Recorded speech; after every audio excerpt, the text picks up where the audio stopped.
I think what's worth it more? Is it worth it more that we have two people out there we're earning an income, or that we have less income than we homeschool them, right?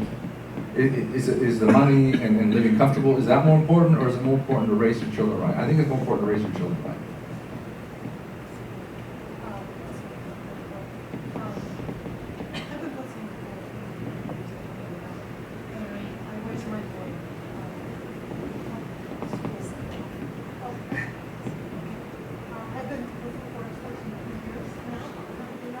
And I raised my daughter in Sherman public school.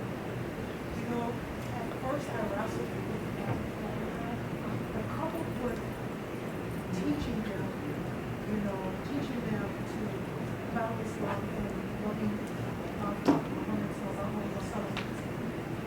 What I did to really help her and her families is that I basically directed that everything that you do is for because you're because it cuts out all the rest of the things that they're talking. And if you continuously aim that this is for the pleasure of the Lord, you want to please Allah, you want to get out of the rule, you want to, and then keep it to the point where they'll always think, okay, most children are afraid of, I'm going to make money that way now, right?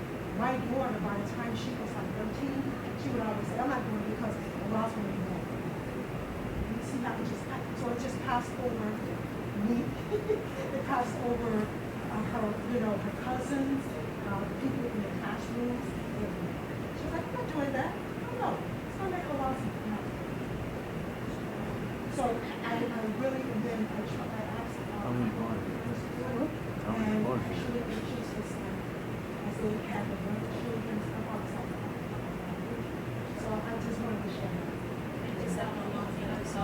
Jazakallah khairan. Brothers, did you hear her advice? It's very good advice. No.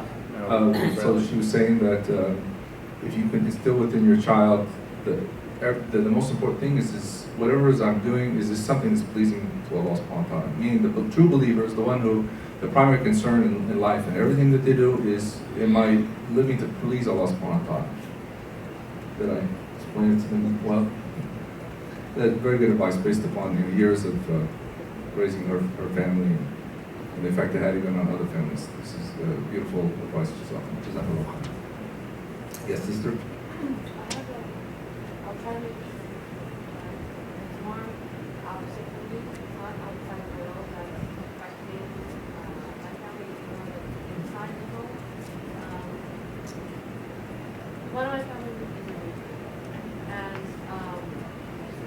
I said, mine is the opposite. It's not the outside world affecting my family. It's my family inside.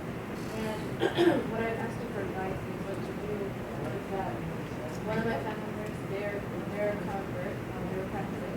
And now I see this year, now that I got married, I'm not in the house anymore, I realized I was a bridge to Islam for them. And I came home one day, I see the Christmas tree. Then I see the Christmas decoration lights. Now I see Merry Christmas in front of the lawn. Like, slowly, I see, unfortunately, like my family were going backwards to their previous religion, and it's also affecting another family member I see as well. And I can't figure out what to do because I'm being very patient and trying to think how can I use my tongue properly to guide them in the right manner and in the kindest manner to, back to Islam. But I see like it going away because of the holidays, it's bringing them back to their previous religion. And they want to celebrate it too. And I clearly am Muslim. And then on top of that, I have also a revert that I married. Their family, that's another family. My own family is like a divide. And I don't know what to do during these holidays. Or I know we shouldn't celebrate it, but there's something in their mind So the Muslim family is celebrating the like Muslim Christmas. family is going to look back to their Catholic. So there's a group of the family that became Muslim, but they're moving away from that, Yeah. back into. Yeah. And I even asked, like, are you a Muslim? I mean, very I did it in a personal manner, so this is embarrassed them. I asked them nicely, I was like, do you believe in Islam? Like, are you Muslim or are you Christian? And the response was, I'm both. And I was like, oh, that's not working right. That's not gonna work. And I just don't know I don't know what to say without ever saying anything wrong or like hurting them feelings. But at the same time, I want them to feel different too. I really care for them.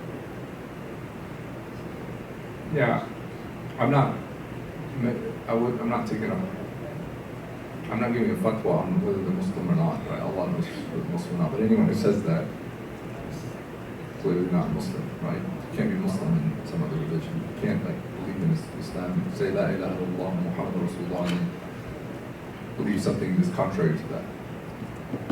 Yeah, I mean, لا يضركم, Allah subhanahu wa ta'ala mentions in the Quran, it will not harm you for those who, you call them to Islam, if they don't stay on Islam, it's not going to harm you. As long as you stay on the guidance. But you have to be that source for them to come back to Islam. Allah subhanahu wa ta'ala tests everyone. أفحسب الناس أن يتركوا أن يقولوا آمنا وهم لا يفتنون. Do people think they would be left to they make the claim to say we're believers and then they would not be tested? So Allah subhanahu wa ta'ala said you would certainly test them. So I see this all happen a lot. There's some people that take shahada and then Allah subhanahu wa ta'ala within the first year or two usually you find out they're really sincere about them. There's some people that become Muslim because they wanted to marry somebody, right? There's some people who become Muslim for something, for some reason. I want to try out Islam. Let's try it out, right? Obviously Allah subhanahu wa ta'ala only wants sincerity, only wants someone to come into Islam because they love Allah, because they love Tawheed, because they want to just worship Allah alone and they want to devote their lives to Him. Sincerity. If it's not ikhlas, then Allah's going to heat. That's what fitna means. It comes from the root word like to heat up the metal, to heat it up to where all the impurities fall out of it. So people are going to be tested. Again, sister, you just want to, you want to be that person who can show them back to, the Muslim that's practicing Islam. If they don't stay on Islam, you can't. The people within your family that are not practicing Islam or causing others to be influenced negatively, all of that is a test for us. And my parents are a test for me and my brothers and all of them. It's all a big test. Rarely do I find anyone, who's not in a family that there's not someone in that family that's a test for them, who's not really honest then. May Allah help you and make it easy for you. Yes, Tafrush, yes.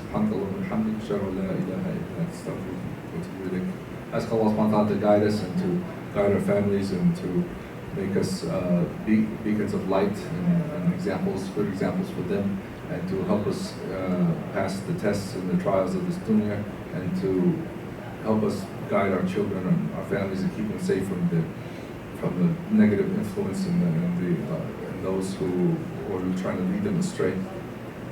Allahumma ameen. Jazakumullah khairan. Assalamu alaikum.